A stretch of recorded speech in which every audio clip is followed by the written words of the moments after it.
যে হযরত ওমরের শাসন আমলে একবার পাহাড়ের গুহা থেকে আগুন বের হয়ে আসতেছে, কখনো কখনো সাগরের পানিতে আগুন আসে মানুষের গুনার কারণে, কখনো কখনো বাতাসের ভেতরে টর্নেডোতে আগুন আসে মানুষের গুনার কারণে, পাহাড়ি জমিনে কখনো কখনো পাহাড় থেকে আগুন বের হয় মানুষের গুনার কারণে। জাহিলিয়াতে কিছু কিছু পাহাড়ের গুহা থেকে আগুন বের হইতো। হঠাৎ করে হযরত ওমরের শাসন আমলে পাহাড়ের গুহা থেকে আগুন বের হয়ে আসতেছে। হযরত ওমর তামিমে দারিকে ডাকলেন আর তামিমে দারিকে বললেন, এই তামিমে দারি, যাও তো আগুনটাকে শাসন করে ভিতরে ঢুকাই দিয়ে আসো তো, কখনো যেন মদিনার দিকে না আসে। ওকে বলে দিয়ে আসো মদিনায় ঘুমায় রয়েছে হাবিব কিবরিয়া আল্লাহর দোস্ত মুহাম্মদুর রাসূলুল্লাহ সাল্লাল্লাহু আলাইহি ওয়াসাল্লাম। হযরত তামিমে দারি চলে গেলেন লাঠি ছুটা লয়ে না, খালি হাতে। আশ্চর্য বিষয় হলো উনি আগুন আসতেছে এদিক দিয়া, সামনে দিয়ে এমনি দাঁড়ালেন, আগুনকে ধাক্কা দিলেন, ঠেকায় দিলেন। আল্লাহু আকবার, জোরে করে বলেন। কি ঠেকাইতেছে? আগুন ঠেকাইতেছে কি দিয়া? ঢাল দিয়া না হাত দিয়া? হাত দিয়া আগুন ঠেকাইতেছে। আগুনকে ধাক্কা দিয়া ঠেকায় দিলেন, আগুন জায়গায় থেমে গেল। এবার উনি আগুনের সামনে দাঁড়ায় খুতবা দিলেন, এই আগুন, জানো এটা কি? এই শহরের নাম মদিনা, এটার হুদুদ আছে, এখানে দাজ্জালের ঢোকার অনুমতি নাই, এখানে দোজখের আগুন ঢোকার অনুমতি নাই, কারণ মদিনায় কবরে আযাব নাই। এই কারণে মানুষ মদিনায় মরতে চায়। মদিনায় রাসূলের কবর, কবরের ভিতরে মদিনায় আগুন নাই, কারণ হাবিবে কিবরিয়ার কবরের উসিলায় মদিনায় যত কবর আছে তাদের কবর আযাব মাফ। একজন জামাইকে কেন্দ্র করে যেমন বর যাত্রীরা মেহমানদারি পায়, হাবিবে কিবরিয়ার খাতিরে মদিনাবাসীর মেহমানদারি এটা। এ কারণে আমাদের বুজুর্গরা দোয়া করতেন, বকিয়ে মুকদ্দাস পে হো মেরি মরকদ, हमेशा रहूं मैं किनारे मदीना, रहे मेरे मस्कन हवाली काबा, बने मेरे मदफन दियारे मदीना। ওগো আল্লাহ, আমার মরণ তুমি মদিনায় দিও। ওগো আল্লাহ, আমার কবর তুমি মদিনায় করে দিও, যেন আমি রাসূলের মদিনায় কবর জগতে থাকতে পারি। কারণ রাসূলের মদিনায় কেউ যদি কবরে ঘুমায়, আশা করা যায় কবরের আযাব মাফ। এ কারণে হযরত ওমর দোয়া করেছেন, ওগো আল্লাহ, আল্লাহুম্মা রযুকনি শাহাদাতান ফি সাবিলিক ওয়াজআল মাউতি ফি বালাদি রাসূলিক। ওগো আল্লাহ, মদিনায় আমার মরণ দিও, শহীদি মরণ আমায় নসিব করে দিও। তামিমে দারি বলে, এই মদিনায় কবরে আগুন নাই আর তুই উপরে আগুন, আযাবের আগুনে তো সুসু পড়ে, যা পেছনে যা। মদিনার হুদুদ আছে, এটা মুকদ্দাস শহর, সালামতি শহর, মদিনায় ঢুকবি না কিন্তু যা, বেরিয়ে যা। এ কথা বলে তামিমে দারি আগুনকে থাপ্পড় মারলেন, চপাটাঘাত করলেন, আগুনকে ধাক্কা মারলেন। তামিমে দারির ধাক্কায় আগুন ভয়ে পিছনে চলে গেল। এটা তো দুনিয়ার আগুন, জাহান্নামের আগুন, দুনিয়ার আগুনের চেয়ে বহু শক্তিশালী আগুন। উলনারু জাহান্নামা আশাদ্দু হাররা, দোজখের আগুন অনেক ভয়ঙ্কর আগুন। এ দোজখের আগুনও মুমিন দেখলে পরে কাঁদবে।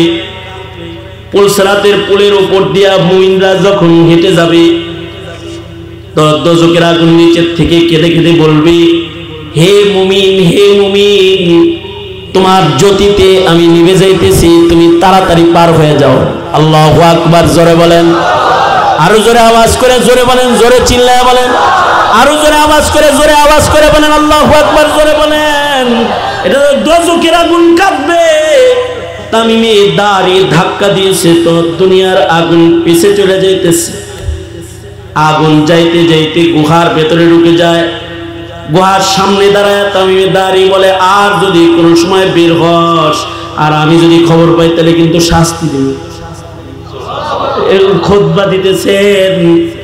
এই যে তামিমে দাঁড়ির শক্তি, এই শক্তিটা বলেন তো অস্ত্রের শক্তি, অস্ত্রের শক্তি, দেহের শক্তি, টাকার শক্তি, ক্ষমতার চেয়ারের শক্তি, কিসের শক্তি?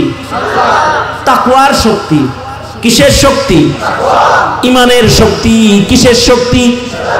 ইমানের শক্তি। যা দিয়ে তামিমে দাঁড়ি আগুনকে ধাক্কাইবার লাগছেন, আমলি পাওয়ার গুলো এত। সুবহানাল্লাহ বলার জন্য আবার রেডি, আগেই না। আমলের পাওয়ার গুলো এত, এক রাকাত নামাজে টোটাল কোরআন খতম।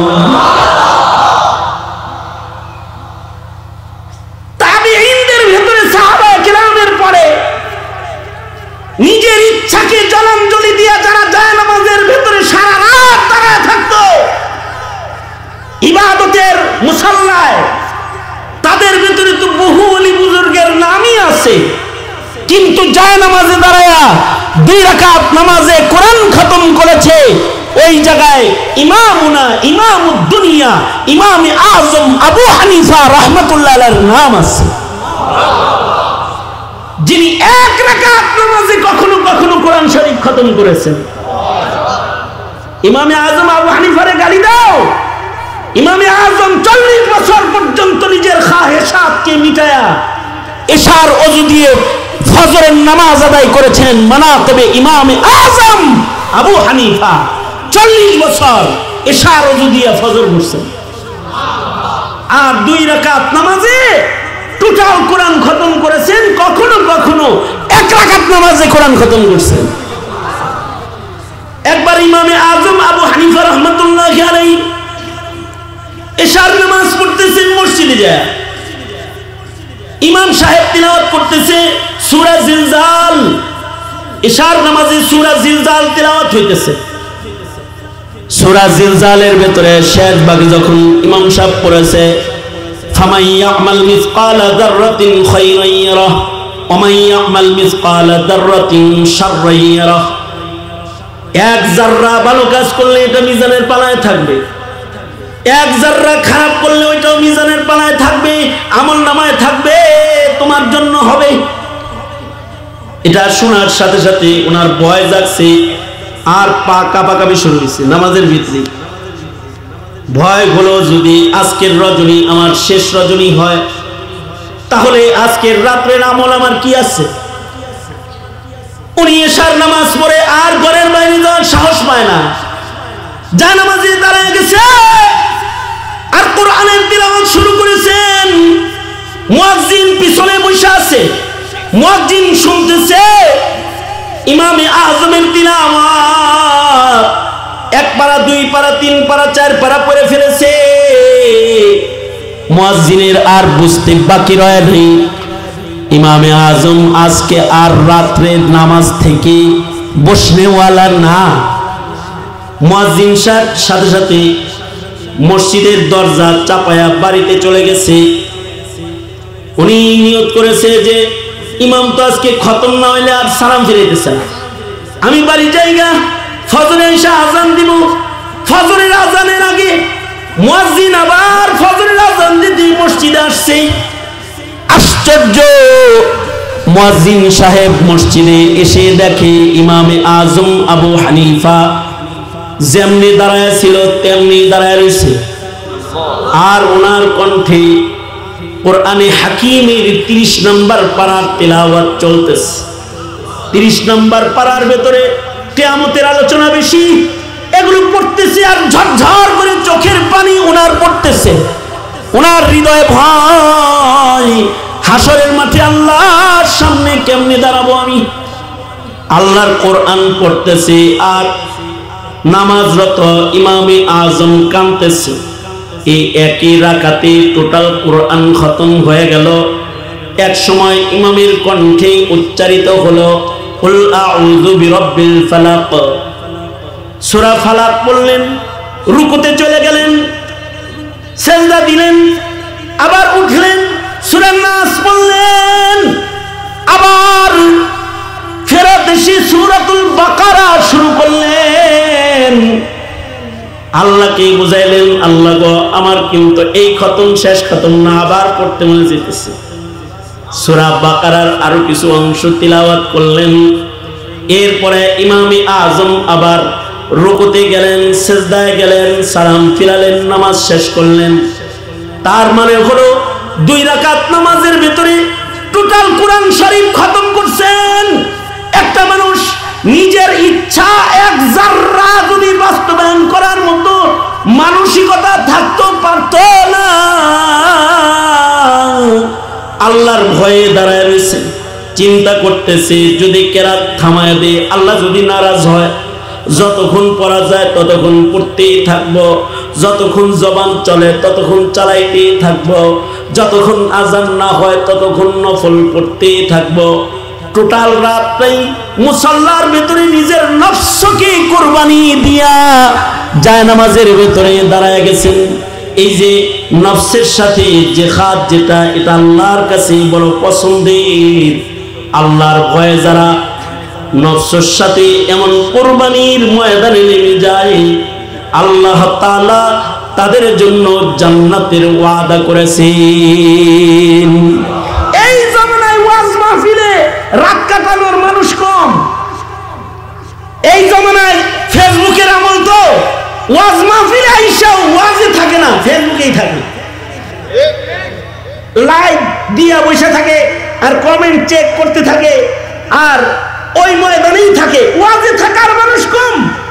কিন্তু আল্লাহ তাআলা যাদেরকে যোগ্যতা দান করেন, যাদের নফসকে কাবু করে তারা, আর তারা আল্লাহর জন্য নিজের নফসানিয়তকে দমন যারা করে, তাদের আল্লাহর রাসূল বলেছেন চালা।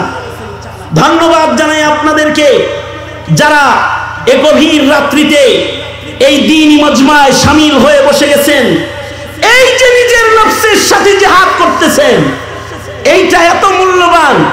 নফসের ভেতরে যদি এক যাররা ভালো গুণ কারোর ভেতরেও পাওয়া যায়, সে যদি শত খুনের আসামিও হয়, আল্লাহ তাআলা তাকে তওবা নসিব করে দেয়।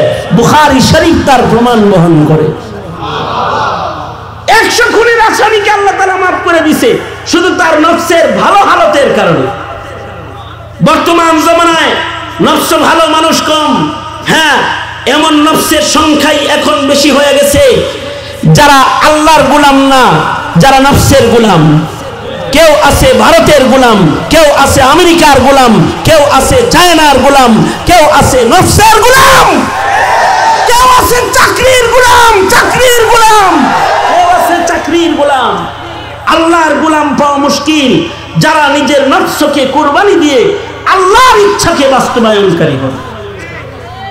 রাত জেগে ইবাদত করার মানুষ এখন পাবেন কম। তবে হ্যাঁ, যারা জেলখানায় চাকরি করে এরা রাত জেগে কিছু ইবাদত করনে ওয়ালা আলেম জেলখানায় পায়। আমি সারা রাত জেগে ইবাদত করার মানুষ জেলখানায় পেয়েছি, সারা রাত জেগে ইবাদত করার মানুষ জেলখানায় পাইছি, আর মাদ্রাসায় পেয়েছি। কখনো মাদ্রাসার ভেতরে সারা রাত জেগে ইবাদত করনে ওয়ালা আলেম পাওয়া যায়, আর 1 রাকাত নামাজে খতম না করলেও এমন আলেম জেলখানায় পেয়েছি যারা এক দিনে 10 পারা 15 পারা আল্লাহর কোরআনের তেলাওয়াত করে। নামাজের ভেতরে দাঁড়িয়ে আওয়াবিনের ভেতরে মামুনুল হক সাহেব কারারক্ষীরা কয় কেমনে কোরআন পড়ে মামুনুল হক। 3 পারা 4 পারা কোরআনে কারীম নামাজের ভেতরে দাঁড়িয়ে আগ রাত্রিতে পড়ে, 2 পারা আল্লাহর কালাম শেষ রাত্রিতে পড়ে, 1 রাত্রে 5 পারা 6 পারা 7 পারা আল্লাহর কোরআনের তেলাওয়াত করে। মাওলানা খুরশিদ আলম কাসিমি সাহেবকে দেখেছি ডেইলি প্রতিদিন 10 পারা করে কোরআন শরীফ পড়তে। আমাদের দেওবন্দের কারি আবুল হাসান আজমি দামাত বারকাতুহুম একদিনে 20 পারা কোরআন শরীফের তিলাওয়াত করে। সুবহানাল্লাহ। আগামীকাল কি বলল? তোমরা বলবা যে হুজুর আমরা কি কম করি, সারা রাত খেলা দেখি অথবা সারা রাত গুনার কাজ করে। এই সমাজের মানুষ যখন সময় কাটায় তখনও এই মিল্লাতের আলেমরাই রাতের বেলায় নামাজ পড়ে রাত কাটায়। আলেমরাই, ইমানদাররাই, মুত্তাকি পরহেজগাররাই জায়নামাজে রাত কাটিয়ে দেয়। জায়নামাজে রাত্রি কাটানো, নিজের ইচ্ছাকে জলাঞ্জলি দেওয়া, এটা আল্লাহর ভয় ছাড়া সম্ভব নয়। আল্লাহর ভয় ছাড়া সম্ভব নয়। হ্যাঁ, আল্লাহর ভয় যদি কারোর ভিতরে, আল্লাহ পাকের শান মতো ভয় যদি কারোর ভিতরে এসে যায়, তখন তার রাতের ঘুম হারাম হয়ে যায়, তখন তার গুনাহ করার শক্তি নষ্ট হয়ে যায়, তখন তার নিজের ইচ্ছায় চলার ক্ষমতা নষ্ট হয়ে যায়। এ কারণে আল্লাহ তাআলা বলেন, ওয়া আম্মা মান খাফা মাকাম রাব্বিহ, ওয়া আম্মা মান খাফা মাকাম রাব্বিহ ওয়া নাহান নাফসা আনিল হাওয়া, ওয়া আম্মা মান খাফা মাকাম রাব্বিহ, ওয়া আম্মা মান খাফা মাকাম রাব্বিহ ওয়া নাহান নাফসা আনিল হাওয়া فإن الجنة هي المأوى ولمن خاف مقام ربه جنتان। আল্লাহকে ভয় করার মতো ভয় যারা করে, নিজের নফসকে দমন করে রাখা, আল্লাহর ইচ্ছা বাস্তবায়নকারী ভীতু গোলামের খাতায় যাদের নাম তারা লেখাবে, তাদের আল্লাহ তাআলা একটা জান্নাত নয়, তাদের আল্লাহ তাআলা দুইটা জান্নাত দান করবে। ওয়ালিমান খাফা মাকাম রাব্বিহি জান্নাতান।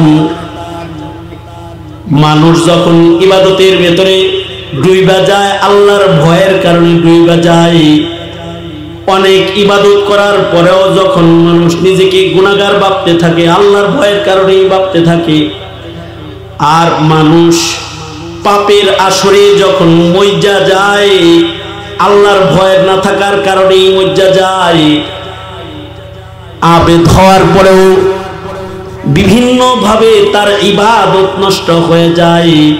আল্লাহর ভয় না থাকার কারণে আবেদের ইবাদত নষ্ট হয়ে যায়। এ কারণে আল্লাহর ভয় এটা তো মুমিনের জীবনে সর্বাধিক গুরুত্বপূর্ণ বিষয়। কারণ ইন্না আকরামাকুম ইনদাল্লাহি আতকাকুম, আল্লাহর ভয় যার যেমন হবে আল্লাহর কাছে সম্মান তার তেমন হবে। সাহাবায়ে কেরাম এত সম্মানী কেন ছিল? আল্লাহর ভয়ের কারণে সম্মানী ছিল। আর আমাদের সম্মান এখন নষ্ট হয়েছে, আল্লাহর ভয় কমে যাওয়ার কারণেই নষ্ট হয়েছে। হযরত আবু বকরের সম্মান সারা দুনিয়ার সকল উম্মতের ভেতরে শ্রেষ্ঠ। এটা আবু বকরের কৃতিত্ব হলো ক্ষুধাভীতির কৃতিত্ব। উমরের সম্মানের কৃতিত্ব হলো উমরের ক্ষুধাভীতির কৃতিত্ব। হযরত আবু বকর একদিন 3 দিনের না খাওয়া আবু বকর বসে রয়েছেন। 3 দিনের না খাওয়া আবু বকরের পেটে 3 দিনের ক্ষুধার যন্ত্রণা। আবু বকরের গোলাম হযরত আবু বকরের জন্য রুটি গোশত হাদিয়া নিয়ে আসে। হযরত আবু বকর রুটি গোশত 3 দিনের না খাওয়া মানুষ পাইয়া এটাকে মুখের ভিতরে দিয়ে খাওয়া শুরু করেছে। আর গোলামরে জিজ্ঞাসা করে, 3 দিন ধরে না খাওয়া এত সুন্দর রুটি গোশত কোথা থেকে এনেছ? গোলামে বলে, হুজুর জরিতে বক মরছে, ফকিরের কেরামতি বাড়ছে। কয় এটা কেমনি? কয় জাহিলিয়াতে একজন একটা ফু দিছিলাম, সে রোগী ফুতেই ভালো হয়ে গেছে। জাহিলিয়াতে ফু দিছি ভালো হয়ে গেছে, জ্বরে বক মরছে, আমি ফকিরের কারামতি বাড়ছে। যেমন আমি কিছুদিন আগে এক মাহফিলে গেছি বলে এক লোক এসে কয়, হুজুর এই বোতলে ফু দেন। আমি কি লেগে ফু দিব? কয় গত বছর যে আপনি মাহফিলে আইছিলেন তখন এক বোতলে ফু দিছিলেন, আমার বাতিজির 9 বছর যাবত বাচ্চা হয় না, হেডার পেটে এখন 7 মাস। আর এখন যেটা দিবেন এটা বাগনির লেগে দিবেন। আমি তো কোনো দোয়া কালাম পরে ফুদেই না কোনো সময়। তাতে কি পরে দেন? আমি ফুদেই হলো মাই কুছ জানতা নেই তেরে বান্দা মানতা নেই, আমি কিছু জানি না, হে সারে না দিয়া ফুদিছি, আল্লাহ তুমি দেখো। ঠিক আছে হেটা পরে আবার দেন। কেন? কয় বাচ্চা পেতে আইছে তো হুজুর। আমি বললাম এটা কোনো হুজুরের কারামতি না, এ দান কার দান? জোরে আওয়াজ করে জোরে বলেন এটা কার দান?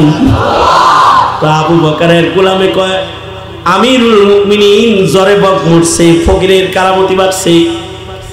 আমি তো জাহিলিয়াতে একজনের ছু বলছিলাম, এটা তো ভালো হয়ে গেছে।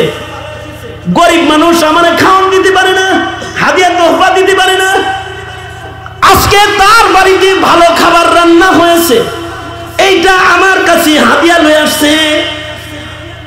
আমি ভাবলাম আপনি 3 দিনের না খাওয়া, নিজে না খায়া আপনারে খাওয়াই, তাই আপনাকে দিছি, আপনি খান। হযরত আবু বকর বলে এটা তোমার জাহিলিয়াতের যুগের কারামতির ফুর খানা, এটা আগে কইবে না? জাহিলিয়াতের যুগে ফু দিছিলা, তারপরে তো বিসমিল্লাহ বলো নাই। কয় না।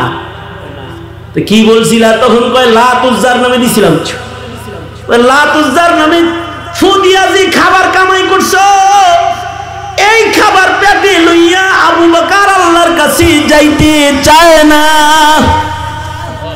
আমার পেটে গায়রুল্লাহর নামের খানা থাকা অবস্থায় আমি আল্লাহর কাছে যেতে সাহস পাই না।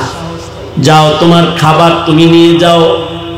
হযরত আবু বকর সাথে সাথে পানি পান করলেন, নিজের মুখের ভেতরে অঙ্গুলি মারলেন, পেট ভরে পানি পান করে এত জোরে জোরে অঙ্গুলি দিচ্ছিলেন। হযরত উসমান এসে বলে আমিরুল মুমিনিন মুখের ভিতরে অঙ্গুলি দিয়ে বমি করার চেষ্টা করতেছেন। জি কি লাগা? কয় এই যে হারাম খানার একটা টুকরা আমার পেটে গেছে, এটার দ্বারাই যেন আমার দেহের কোনো অজব অঙ্গ যেন গঠন না হয়ে যায়। কারণ নবী বলছেন হারাম নিজের পেটে রাখতে চাই না। এত জোরে জোরে আবু বকর মুখের ভেতরে অঙ্গুলি দিয়ে আঘাত করলেন যে শেষ বেলায় বমি হলো, এবং হযরত আবু বকরের পেট থেকে রুটির টুকরা, গোশতের টুকরা বের হয়ে গেল। আবু বকর তখন খোদার শুকর আদায় করলেন আর বললেন মহান আল্লাহ, তুমি তোমার আবু বকরের উপরে দয়াবান যে হারাম খানা আবু বকরের পেটে হজম করাও নাই। এটা সম্ভব হয়েছে কখন? আল্লাহর ভয় রয়েছে যখন তখন। আর এখন সুদকে হালাল মনে করে খায়, ঘুষকে হাদিয়া মনে করে খায়, পূজার প্রসাদকে বরকত মনে করে মুসলমানের বাচ্চা খায়, হারামকে ভক্ষণ করে নিজের ক্ষুধা মিটায়, মদ জুয়া এলোমেলো খাবারকে নিজেদের খাবার বানায়। কখন বানায়? আল্লাহর ভয় যখন থাকে না তখন বানায়। এমনকি রাষ্ট্রের সম্পদ দখল করে খায়, জনতার হক চুরি করে খায়, রিজার্ভ ফান্ড উধাও করে খায় ফেলায়, সব খায় ফেলায়। কেন খায়? আল্লাহর ভয় না, এই জন্য খায়। হযরত ওমরের কাছে একদিন জাতি শোনো, হযরত ওমরের কাছে একদিন দুধ হাদিয়া আসছে, দুধ মুয়াত্তা ইমাম মালিক ওয়াকিয়া এসেছে। উনি দুধ পান করে ফেলেছেন। দুধ পান করার পরে যিনি দুধ আনছে তাকে বলতেছে, এই ছেলে, এই দুধ বুঝি তোর বাড়ির কোনো পালা জানোয়ারের স্তন থেকে দহন করা রে? হে কয় হুজুর, আমি গরিব মানুষ, আমি গরু ছাগল উট কই পাবো? আমার তো কোনো এগুলো নাই যে নিজের বাড়ির দুধ আপনারে খাওয়াই। তাহলে কই পাইলে এই দুধ? আমিরুল মুমিনিন বাইতুল মালের উটের দুধ দহন করে প্রতি সপ্তাহে সপ্তাহে যে সকল গরিবদেরকে হাদিয়া দেওয়া হয়, আপনার বাইতুল মালের উটের দুধটা এই সপ্তাহে আমি হাদিয়া পাইছি, সৎকাটা আমার কাছে আইছে, এজন্য আমি এটা গরম করে ভাবলাম নিজে খামো কেন, খলিফারে লয়ে খাই, তাই আপনারে দিছি। অসুবিধা নাই, আমার জন্য সাদাকা, আপনার জন্য হাদিয়া, আপনি খান। হযরত উমর বলে আমি খাইতে পারবো না, কারণ আমি খলিফাতুল মুসলিমিন। এই দুধ পেটে থাকা অবস্থায় যদি আমার মৃত্যু হয়, আর যদি আল্লাহ বলে উমর তোমার পেটে বাইতুল মালের দুধ দেখা যায়, কই থেকে আইছে, সুজা আইছে না ঘুইরা আইছে, এমন ব্যাখ্যা দেওয়ার মতো শক্তি উমরের মুখে নাই। সুতরাং এই খাবার আমার পেটে রাখার কোনো ক্ষমতা আমার নাই। মুয়াত্তা ইমাম মালিক লেখে হযরত উমর গলা পর্যন্ত পানি পান করলেন এবং মুখের ভেতরে উঙ্গুলি দিলেন, বমি করে দুধকে পেটের ভেতর থেকে বাহির করার পরে ক্ষান্ত হলেন। এক ঢোক দুধ সরকারি দুধ খায় নাই, আর এখন তো সরকারি মুখ সহ খায় ফেলার দশা, দুধ না শুধু। এই হলো হালত। কখন এই হালত পয়দা হয়েছে? জাতির তাকওয়া, তাহারাত, পবিত্রতা যখন নষ্ট হয়ে গেছে, তখন জাতির ভেতরে এই অনিয়ম প্রতিষ্ঠা পেয়েছে। আর দুটা দৃষ্টান্ত শুনেন। ওমর ইবনে আব্দুল আজিজ রাহমাতুল্লাহি আলাইহি, উমরে সানি যাকে বলা হয়, উমর ইবনে আব্দুল আজিজ রাহমাতুল্লাহি আলাইহি দ্বিতীয় উমর যাকে বলা হয়, এই উমর ইবনে আব্দুল আজিজের কিছু শান শুনেন। উমর ইবনে আব্দুল আজিজ খলিফা ছিলেন মাত্র 2.5 বছর। বলেন তো আমার সাথে আওয়াজ করে, খলিফা ছিলেন কত বছর? কয় বছর? মাত্র 2.5 বছরের খেলাফত কাল। এবার সুবহানাল্লাহ বলার লিগা ভিডিও বসেন, বড় করে একটা সুবহানাল্লাহ বলেন। আগেই না খবরটা দিয়া লয়, তারপরে বলেন। এই 2.5 বছরের খেলাফত কাল এমন আদালত আর ইনসাফ ওয়ালা খেলাফত কাল যে হযরত উমর ইবনে আব্দুল আজিজের শাসনামলে বাঘ আর ছাগল এক ঘাটে পানি পান করছে। কয় বছর ক্ষমতায় থাকতে হয়েছে? কয় বছর থাকতে হয়েছে? 50 বছর থাকতেও ইনসাফ কায়েম করতে পারো না। চোর বানাইতে পারো, বাটপার বানাইতে পারো, ডাকাত বানাইতে পারো, সন্ত্রাসী বানাইতে পারো, খুনি বানাইতে পারো, কিন্তু উমর ইবনে আব্দুল আজিজ রাহমাতুল্লাহি আলাইহি মাত্র কত বছর?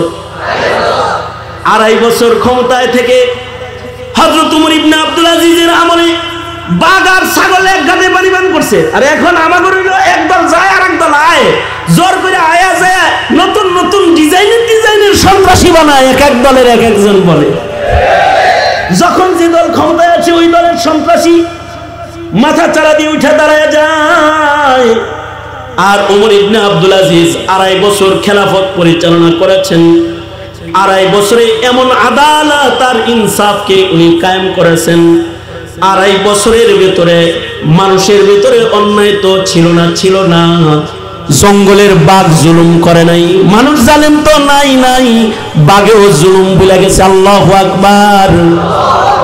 আর ওমর ইবনে আব্দুল আজিজের ইবাদতের আর তাকওয়ার কারণে ওনার ঘাম দিয়া গ্রান বাইর হইতো।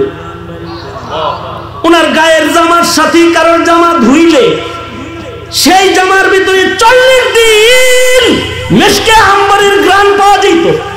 40 দিন মিশকে আম্বরের গ্রান পাওয়া যেত। আশ্চর্য হওয়ার কিছু নাই।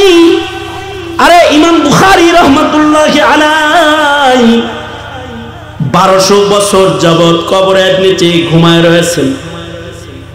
ইমাম বুখারীর কবর যেখানে ইমাম বুখারী ঘুমায় রয়েছেন, ইমাম বুখারীর দেহটা যে মাটির সাথে লেগেছে, এই মাটির থেকে 1200 বছর যাবত খুশবু বাইর হইতেছে।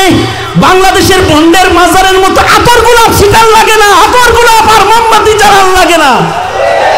আগরবাতি জ্বালেন না, খুশবু না। ইমাম বুখারীর দেহের সাথে যে মাটি লাগে রয়েছে, এই মাটির থেকে খুশবু বের হয়। বীর চট্টলার মুসলমান তোমরা বারবার মুফতি ফয়জুল্লাহ রহমাতুল্লাহ আলাইহির কবর থেকে খুশবু বের হয়েছে। প্রশাসন পুলিশ গিয়ে মানুষ ঠেকাইছে, কবরের মাটি নিয়ে মানুষ টানাটানি শুরু করেছে।